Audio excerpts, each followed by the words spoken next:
Ba-bum. Ba-bum. What's up, everyone? Welcome back. Oh, I don't know what's going on. What's up, everyone? Welcome back to Every Week We Follow. This is a live that we were doing on Monday at 5 o'clock. Gary's got a beating heart. It's just I love the Villa. Right, that's what that's for, mate. Thanks, well, yeah, I do love the Villa, but I want to start, mate, just before we get into the nitty gritty of kind of transfers and the performance from Saturday and whatnot, because I've seen it all over social media, and it is starting to ball my piss a little bit. The ticket prices, well, I've obviously released the ticket prices for the game against Newcastle, and it looks like the pricing scale is the same as what the Champions League prices were last season, but £92 for a league game is like beginning. Is that like a Category A, Triple A, blockbuster game or whatever? Is it? Yes, it'll be classed as a Category A game, and because they're a top four side. So, I think, even if you go zone one, £82, right, which is zone one, which is basically the top of the Doug Ellis and the top of the Trinity Road stand, right? On the halfway line, right? Yeah. That's £82. And then you've got zone two, which is pretty much kind of the lower Doug Ellis and the lower Holt, right? I don't know, mate. I don't know how you justify it. I just don't know how you justify it. Because hang on, is this on the site? Sorry, I haven't got this. I'm just going to see if I can share the. It's on the Villa website. There's an announcement, mate. It's under the second thing along. Tickets on sale from the 19th of July, and the pricing list's up there. I saw a graphic earlier that was basically compared it to Liverpool's prices, right? And Liverpool prices on the Cup this year, adult tickets are £45, mate. Do you know what I mean? And you go, they've just won the fucking league. Yeah. If anyone could put their prices up with the players they've just bought as well, that's justified. This for me, in a pre-season where not a lot seems to be happening, and I know that there's a process to it, and I've got faith that will be okay. But when you're not publicly declaring anything that's going on, really, and you're then trying to get a full house for the opening day of the season tickets are sold out. You know that people are going to pay this, and this is the problem. But if you're a family of four, working class family of four, you're looking at over £200 to take someone to one game. Do you know what I mean? Yeah. It's so what? All you're going to do, also, mate? Eventually, just on this, by the way, the 1888. That's like the hospitality, right? I think it's part of one of them. It's the comfy seats in the middle of the. Oh, no! If you're sitting in zone one, I'd pay an extra £10. Yeah, exactly. You wouldn't you? Do you know what I mean? But it's not the posh seats, mate. It's in and around the posh seats. Oh right, yeah. Oh yeah, of course, yeah. Yeah. I mean, I don't know. Yeah, it's inevitable, and I know that's not like the way to approach it or like to talk about it, because like we ideally want something to do to change with this, but I just feel like it's inevitable. Well, mate, you could say, Wally, I disagree, because I think it's just a cheap shot at fans, if I'm honest. Because overall, I also read something online this morning that the total revenue that this contributes towards our annual income is only like £250,000, mate. Yeah, which is peanuts. So don't tell me they need to do this when you've got other clubs that clearly don't rip their fans off. No, they don't need to. But I think if you're looking at any kind of I don't know, like you said, unless the fans voice something or people stop going to the games or do something about it will keep happening, because if you look at it economically, if you can charge more and people will still go, then you charge more. And I get that. That's inevitable, because if people pay, and then that's more for us, isn't it? But maybe there needs to be some sort of protest about it, because ultimately, people sit there and go, if you can't afford it, don't go, right? But that's not what football's about. If you do that, you're going to kill the atmosphere. there'll be no in 3 seasons, mate, because you'll be looking at over £100 a game in the next couple of seasons.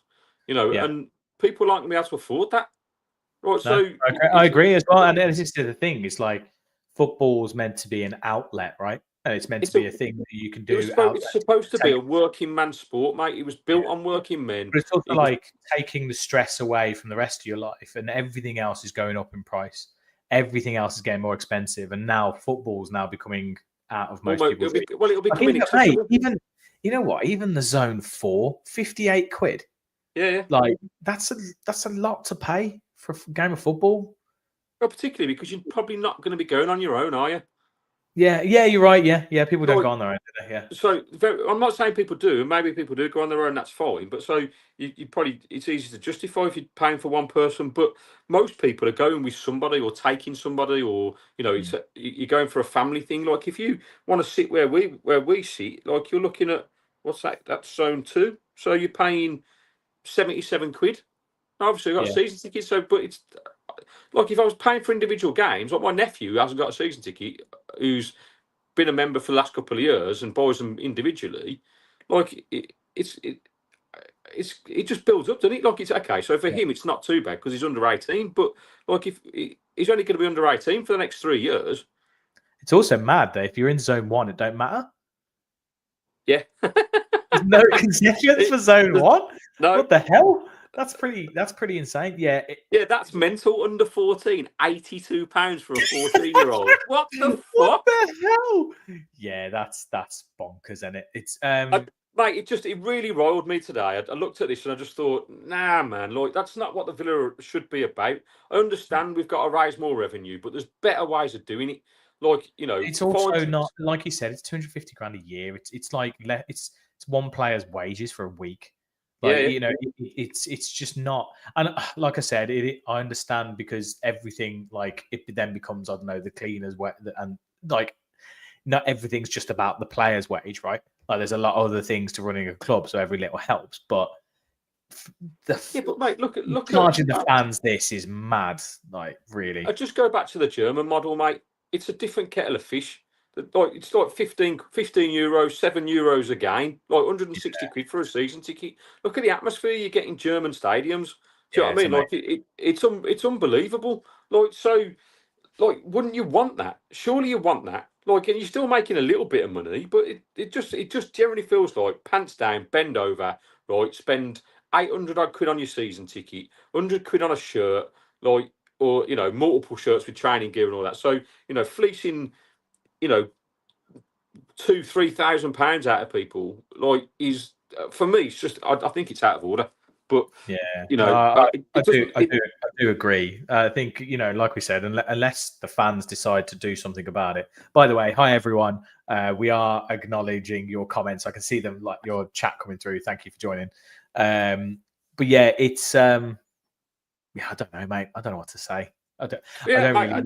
And like I said, I said that I think that this ain't even close to what it'll be. Like the Premier League is the pinnacle football entertainment product in the world, and people will pay to see it. And the thing is that also it's it'll alienate the local the hardcore fans who have followed the club for years and years and years, and it'll be full of like tourists and all that kind of stuff. And it's also because, like I said to you about the on demand, the kind of demand dynamic pricing tickets, they're already testing it in Europe. It will be a thing, and you'll be paying if you don't manage to get the ticket. You'll be paying upwards of like 150, 200 quid for a ticket because it's based on demand. It's just pure greed, mate. And like at the end of the day, like it's the hypocrisy. And personally, I also don't think like any form of success on the pitch. If you're charging that kind of price and I can't actually go see it, then I'm not really. Well, exactly, mate. How can you as a club actively be out there and the players telling you, like, the crowd make a difference to the 12th man? Like the atmosphere is at Villa Park it won't be an atmosphere. It'll just be super rich people sat there, quiet, fucking going. I'm watching an elite sport. Like it's not. That's not the way it's supposed to be. If you want to go and pompous be a twat, go and watch the cricket. Do you know what I mean? Spend fucking £7 million eating prawn sandwiches. You can. What's funny about that is that the cricket tickets to the cricket for the entire day are cheaper. Yeah, it's the entire day. Well, you get 7 hours entertainment, mate. You can drink on the. You can drink in the stand. Mate. It's actually a stress art to fucking squeeze the. This is what the Villa are doing to us. They're like, you love the club. Let's just squeeze the money out of you. Flange, thanks for joining us, Flange. As always, one of our OGs. But she's right. Like, it's easily £100 a day out now with a few bevies or train or taxis. You know, because you need to eat. You're probably going to have a drink. Yeah, getting there, getting there and back. Yeah, it's mental. Mate, like if you're just a working class family, right, and you want to take your kids to the football, which used to be so affordable. I've done it with all mine. All of my girls have come to the football with me at some point. I couldn't do it now. I couldn't take all 4 of them. Like, you'd fucking bankrupt me. Do you know what I mean? Like, it'd just be like that'd be it. Well, we'll go to one game, but we're not eating for the rest of the year. Do you know what I mean? Like, fucking. I'll take Henry and I'll sit in the zone 1 and I'll pay £82, whatever it was for his 14-month-old eyes to look at it. Bloody hell. Anyway, £82 to go to the toilet and back fucking 17 times for the under 5s. Do you know what I mean? Jesus Christ. That's a 10-minute rant about the ticket prices. I've also just noticed, Gaz, that I've still got the old chat overlay on, so I need to. It's not Warsaw. We're not talking about Warsaw here, guys. We're meant to be talking about Hansa, but Hansa and transfers update. So Hansa Rostock, I didn't actually get to see the game. Gaz, did you get to see the game? Well, I was at a 40th birthday, but I thought I'm just going to be so antisocial and sat on this table in a pub watching it on my phone because I wanted to watch it.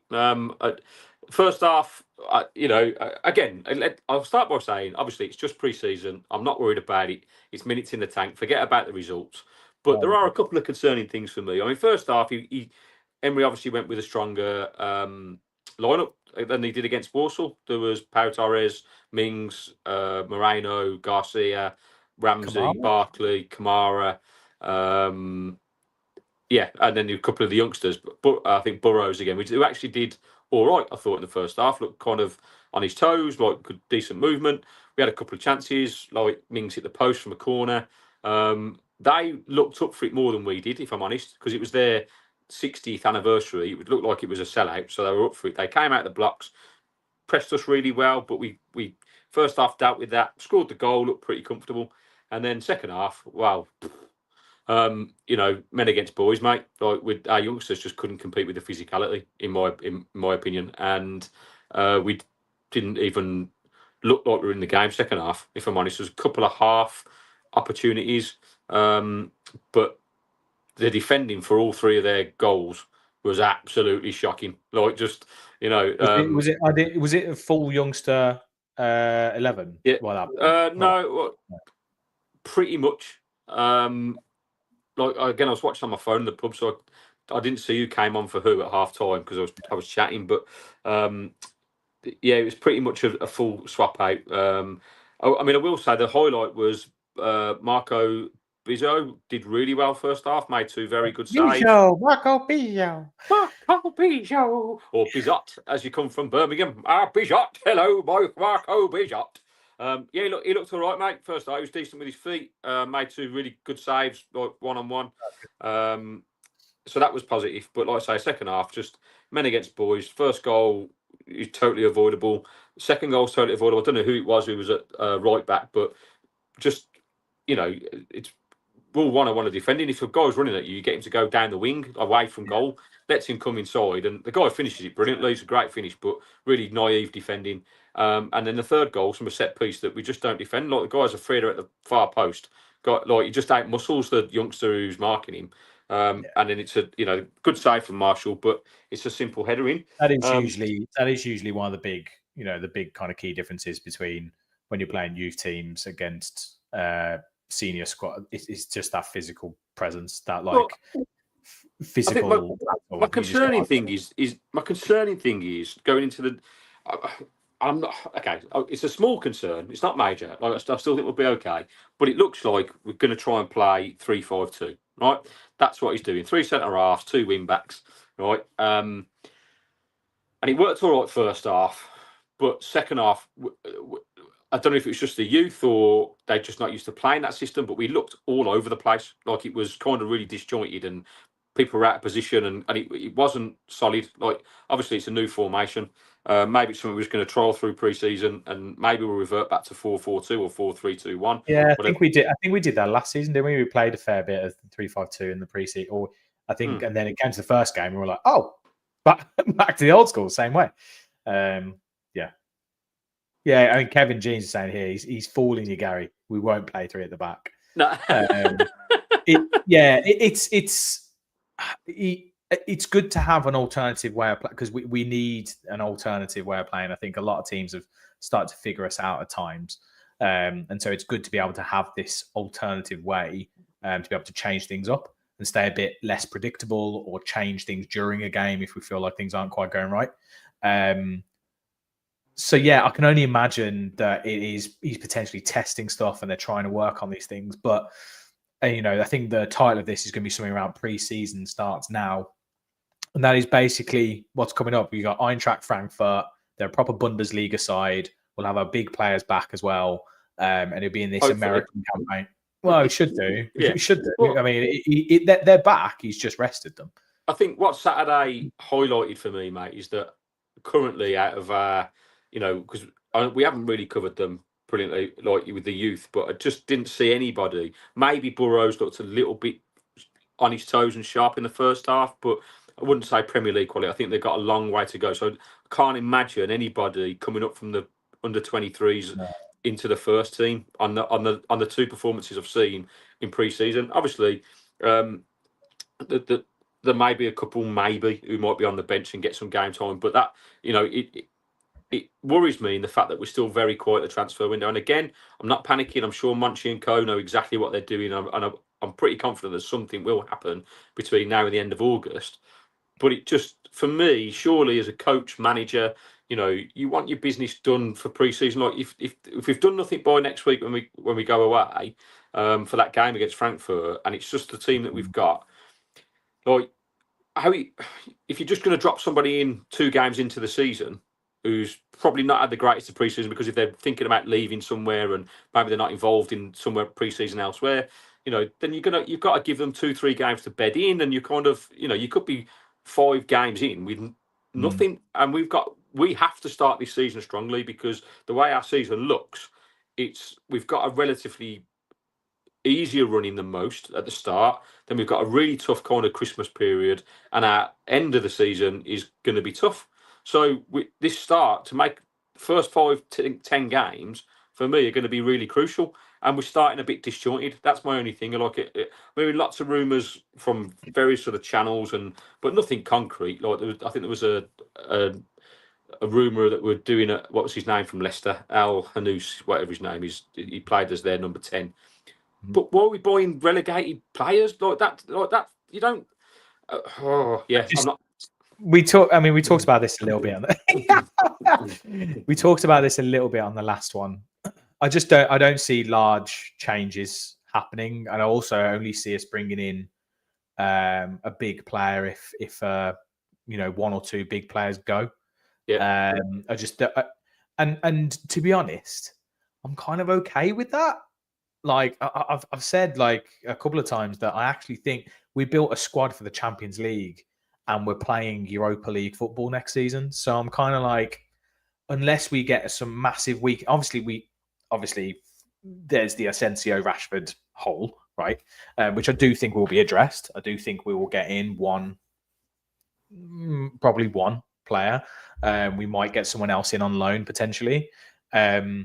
But I just don't see us bringing in those massive big hitters. I expect we seem to be buying quite a lot of youth at the moment to try and either whether that's your PSR malarkey or whether that's actually building for the future a little bit more, because that is the most cost-effective way of going. Buy them young, develop them, bring them through, sell them at a profit, whatever. That's the only thing I think of is that because we don't need to blow up and we don't need to build as much this season because the gap between our squad now and where it needs to be is nowhere near where it was. So I just think we're going to hear a lot less. Oh yeah, no. Sorry, I've just seen Kevin Jeans that like Rodgers is going nowhere. There's no way. There's no way Emery's going to let that happen. So Kevin, I've just. I mean, that's picked up a little bit of traction in the last couple of days, hasn't it, on Sky Sports? And, Nicholas Jackson or various other players coming the other way. There's Mark Gould just covered it and said, that would be a good business for Villa. And I'm like, what are you talking about? Like, I just don't, unless they start offering 200 million for Rodgers, there's no way Villa are going to look at it. This 80 million nonsense with another player, I just, he played every minute for us last year. So I just don't see Emery allowing that to happen. But as you go back to your point about bringing in one or two, I'm fine with that, and I think that's what we need to do. Probably a right-sided attacking player, definitely. Maybe in another, maybe something up front as well. But is this young kid Redmond going to get a chance? Right? Yeah, it's whether yeah. But overall, like, I'd be happy with that as long as we keep the current players we've got. Yeah, that's it. Like, that's okay. But if you start getting rid of, if Martinez is going to goes, and if Rodgers does go, or if Watkins goes, then we're leaving ourselves. Which says to me they're not going, because there's no way Emery's stupid enough to leave himself in the shit to go. Come next week, we lose 3 of our main players, and we've got only 2 weeks to get in replacements. I'm saying that 1 or 2 is on top of what we have. So I think if a player goes, we replace that, and we still get another 1 or 2. Like, I don't. And from what I've seen or read, is the majority of it is saying that at the moment we're apparently under quite heavy scrutiny from UEFA. So we actually need a player to go to be able to purchase. So you're not going to see any movement unless someone goes. You're not going to see a big player come in. So someone has to go, whether that is Ramsey, whether that is Watkins, whether that is Martinez, whether that is Rodgers, whether we don't know. But I mean, personally, out of them, I'm the only 2 that I'm kind of like not indifferent to, but I'm like, I'd rather them not go personally. But if we have to, it'd be Ramsey or Watkins. They're the 2 where I'm like, okay, if we let them 2 go, got in reinforcements, and we brought in one more, I'd be kind of up for it. But I don't know about the Redmond thing. I think he's going to be with the youth, so I feel like we're going to have to get someone in as a backup to Ollie. But I don't think Redmond's going to be in the senior squad. Well, looking around, knowing that we can't really splash the cash, like Nicholas Jackson from Chelsea would be a good shape. He's played for Emery before. Like, he speaks very highly of him. Emery speaks highly of him. Yeah, 80 million they want or something like that. 80, it's quite a lot. What, 80 million? Yeah, I'm sure I read that. Mate, surely with what they've got up front now, like it doesn't look like he's going to be. Well, it looks like he's going to be surplus to requirements at Chelsea anyway. Yeah. But it's something like they value him as something like that. I'm sure I read that. Mate, if they're valuing him at 80 million quid, then like Rodgers has got to be worth 200 million. Like, but like, you're having a laugh, and fucking, he's had 2 mediocre seasons at Chelsea. Like, honestly, but for us, Bailey's got to go. You've got to get rid of your Deadwood. All that's going to go. Also, Monchi's back from his stuff with his Boyle club. That's all been sorted. He's now president or something. Monchi. Here I come. He's now like chief vice president or something of that club. Like, and they've changed the name. I'm guessing it went insolvent. They've relaunched. I don't know. What, as Monchi FC? Yeah, imagine. It's not frustrating. I think it's just like, I'm personally, like I said, if this squad goes through and we add 1 player, I'm like, yeah, cool. Because there is something to be said sometimes for just having a consistent squad that just play together, get chemistry together, and they all just build together. And we have this core, and then next season again, keep the main. And we kind of add to it or replace 1 or 2. I agree with that. I think levels have to rise. So they have to rise because last season we were too inconsistent. And again, that feels really hypercritical to say, but like in terms of development and where we're going and where we want to be, like it has to. If you're only going to bring 1 or 2 players in order to be successful, like it has to be consistent, but. We have to hit those heights. We have to convert those chances. We have to stop leaking stupid goals. And it's only little minor probably adjustments, if I'm honest. because we were so close last year. Like we talked about it so many times in the last few weeks. Like we finished the season strong. You can easily pick 7 games from last year that we probably should have won and threw away, and that would have guaranteed us Champions League football. So we're not a million miles off it. The media and the press are already writing us off. You know, are you already finishing top 10? You know, and I think. You know, I just know in my heart that Emery's going, right, we're going to win the Europa League. That's what I'm going for. Right, I'm going to get that trophy. Legislate, get us back into the Champions League, because then, like you just said, keep the same squad to build on, and you're going to attract. And next year, financially, we're going to be in such a strong position, mate. That's why what's happening now is happening, because we don't have to worry about PSR. We're selling the women's team. I think that's done and dusted. We're fine. It's the wages that we do have to worry about, and we've got to get down. So rid of a couple of them. You know, keep ripping people off at 92 quid a game for, like, you know, for extra bit of funds. But next year's financials are going to be so much better. And if we were to get Champions League, like, it's just huge on what we'll be able to spend. I think the difficulty people are seeing, and potentially some of the media jumping on. I mean, if I'm honest, I try to avoid media unless it's like proper stuff as much as possible. But it's those around us strengthening that worries me. That's the problem. It's not us not strengthening. It's what everyone else is doing, and so we're. And like you said, if you look at it based on last season, if we went, right, cool, we're doing the same again, everyone starts again, we're so close. I'm like, we're probably looking at it going, well, we don't really need to change. We were actually kind of unlucky, maybe, you know, to not get it.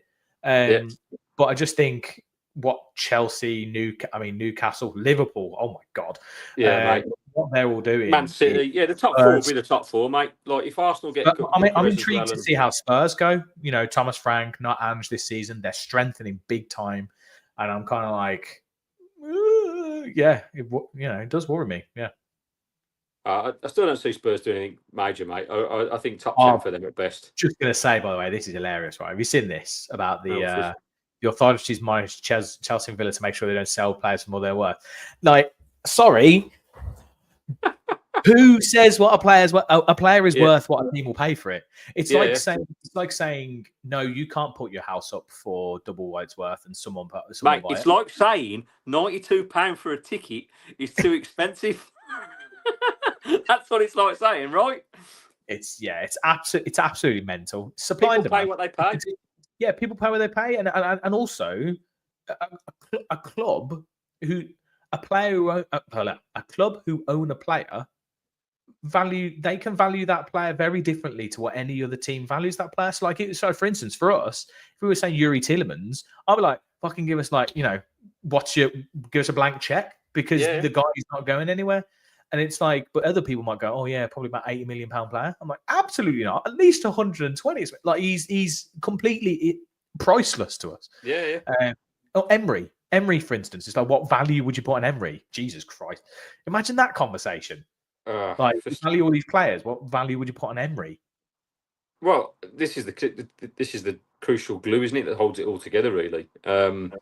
Because we could talk about players coming and going and all that, but without the people behind the scenes, that management team, and the people that he's got helping him, Monchi and co, like, we need them to stay, because there's a project, clearly, you know, and the next, I guess, 2 or 3 years will determine which way we're going, whether we're going to push towards.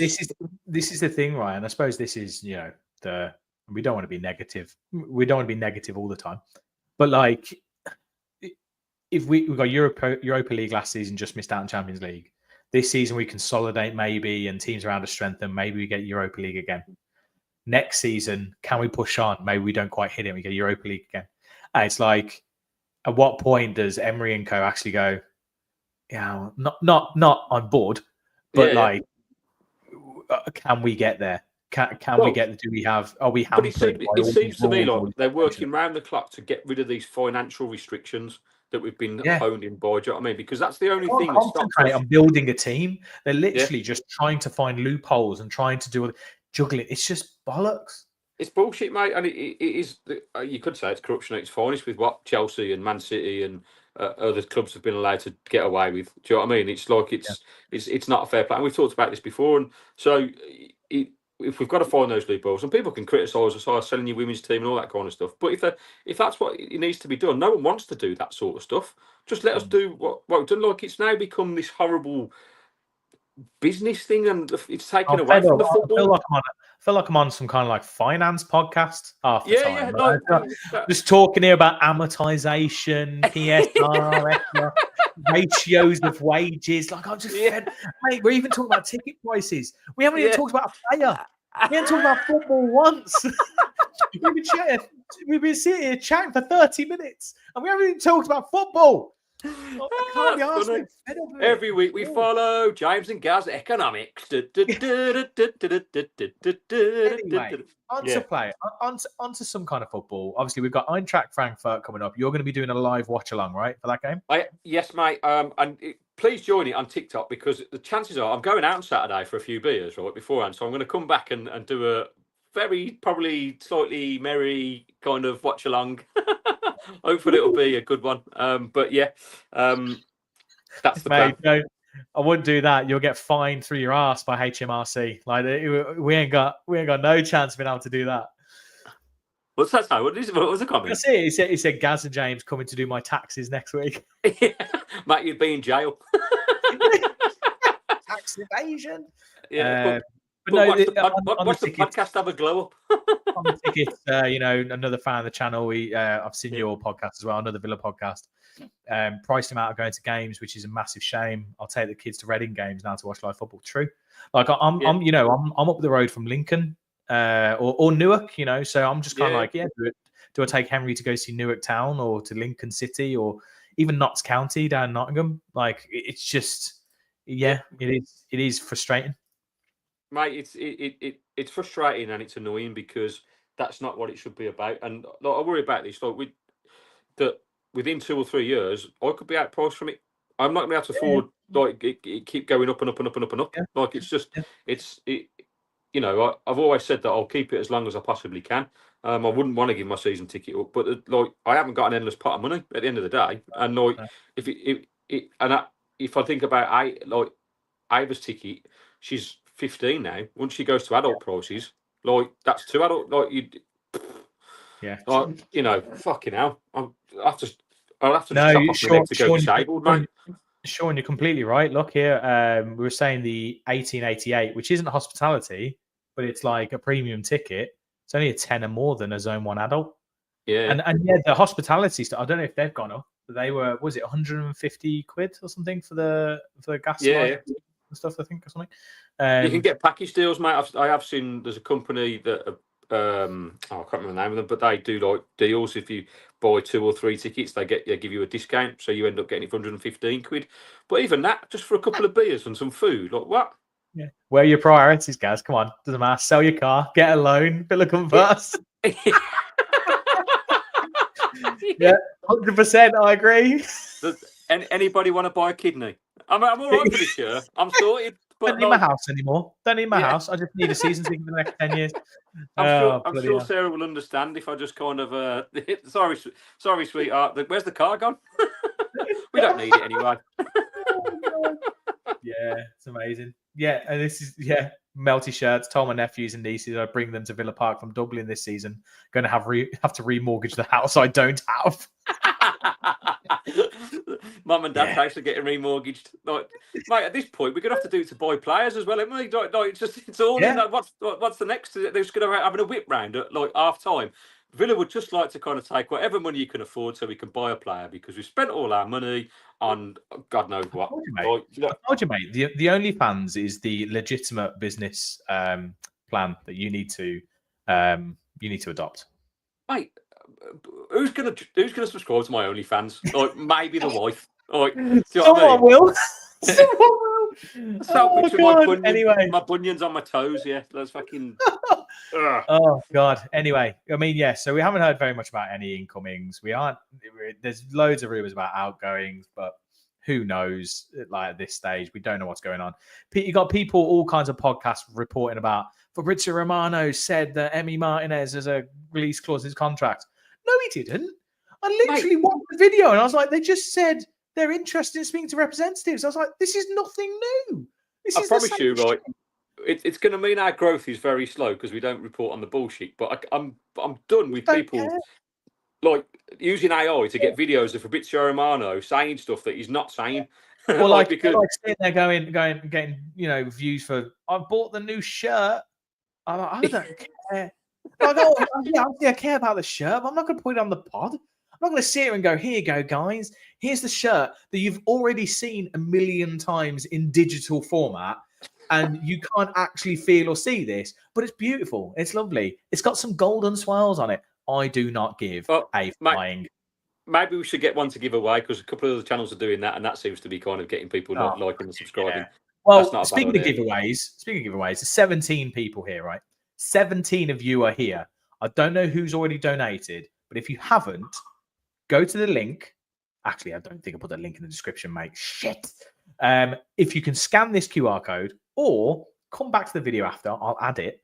You need to donate £5, please, to Acorns. If we don't have another 20 quid or something like that by this evening, I'm going to be pretty annoyed.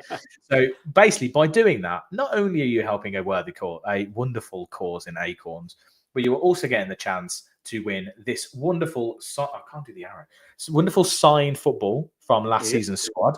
We've also got signed memorabilia from Peter With and Brian Little. 2 of these are limited edition, by the way. There's only going to be 200 of them in existence. So, like, £5 to maybe get your hands on this. £5. It's not even a beer nowadays. Like, it's ridiculous.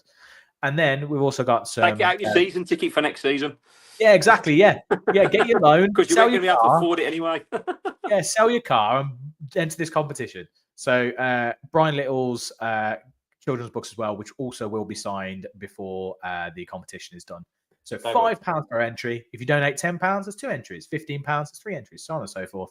I tell you what, I'm going to put the link in the chat. Here it is. Link in the chat. And maybe we just sit here, mate, until we get one donation. Yeah, we'll just stay online until we get one measly £5. One £5, because it's a wonderful cause, and I can't believe we've only had 13 people. So people at the moment have got 1 in 13 chance of winning this, which is mental. Once the season kicks off, I understand that. Obviously. But once the season kicks off, hopefully more people will be tuning in, and we'll kind of promote it a little bit more.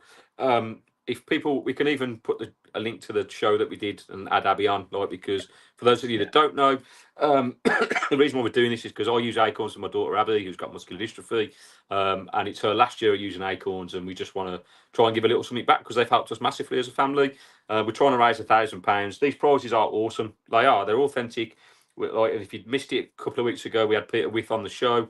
So go and check that out on our YouTube channel, which you're watching now.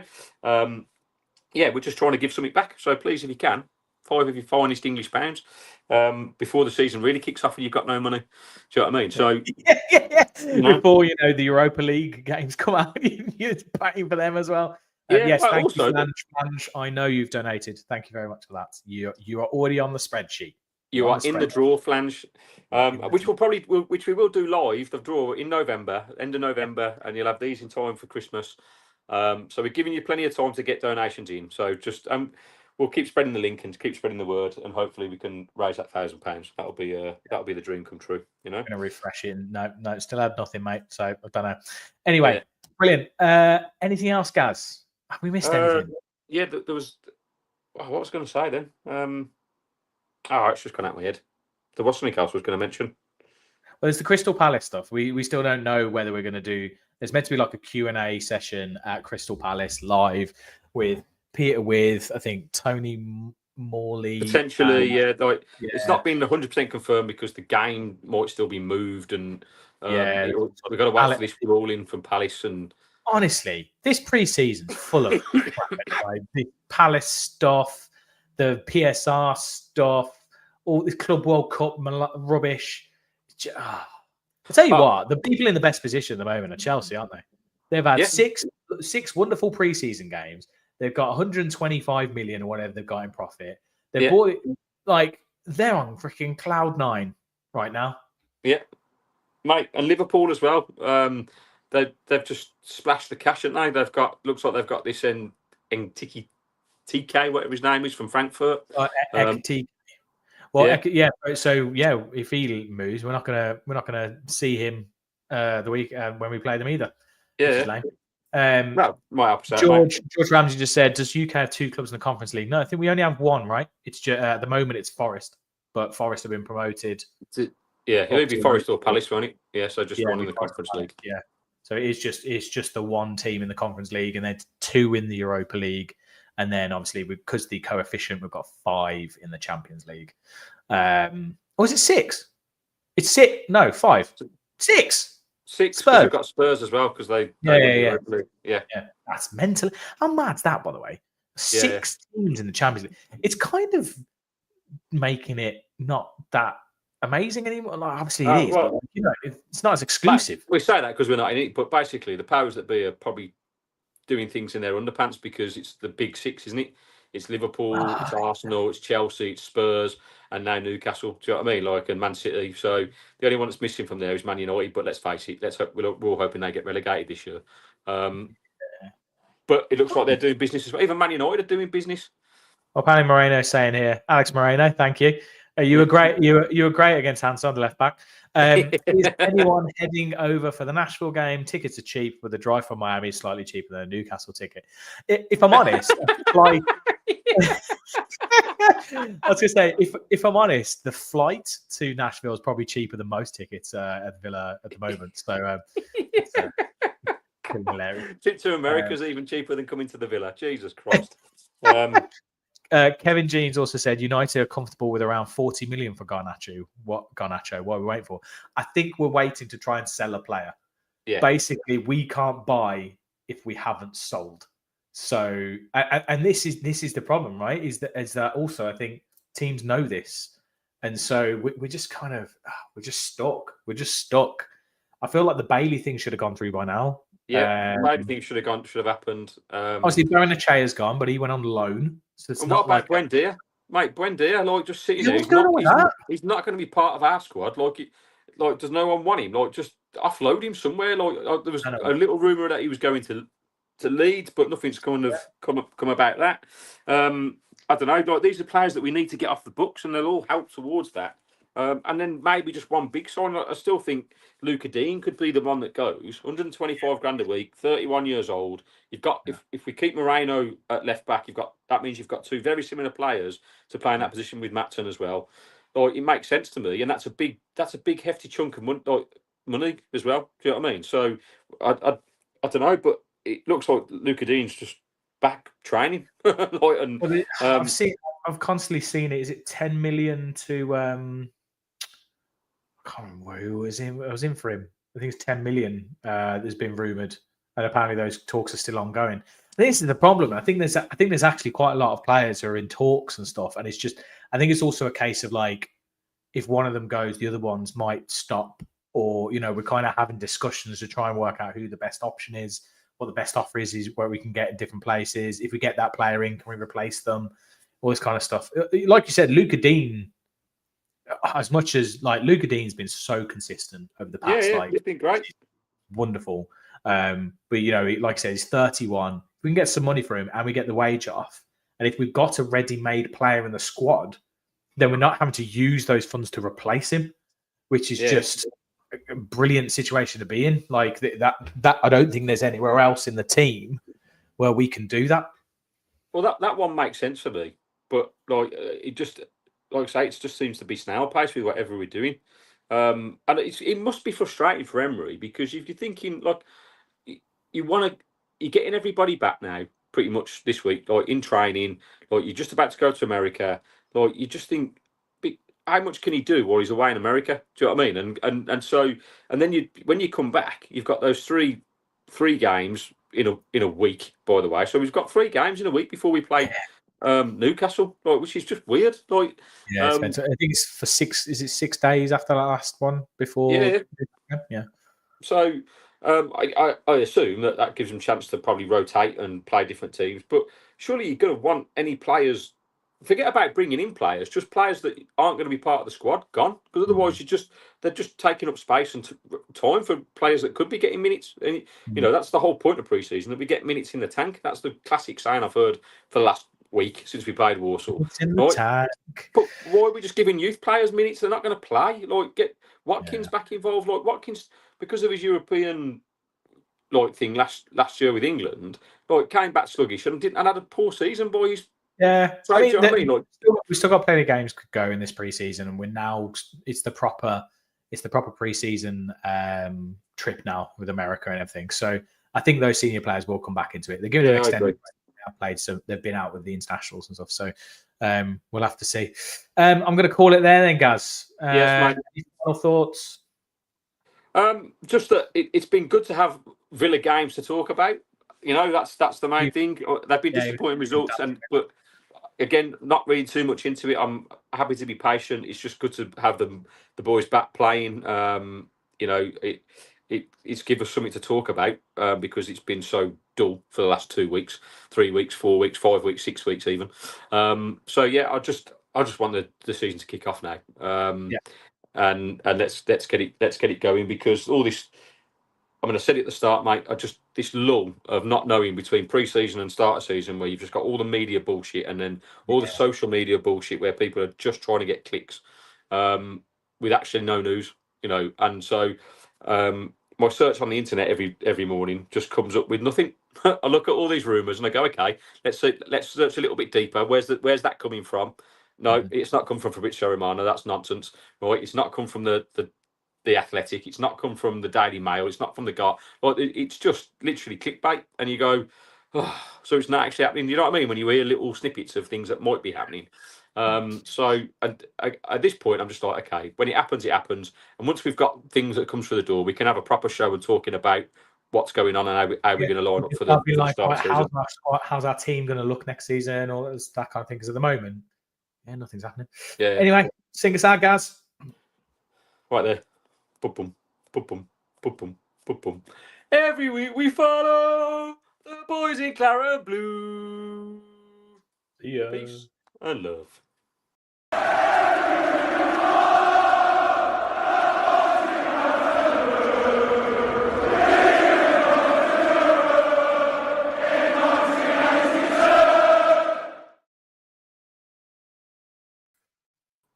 Right, mate. Sorry, I didn't realise. So with the changes, mate, how many people are online then?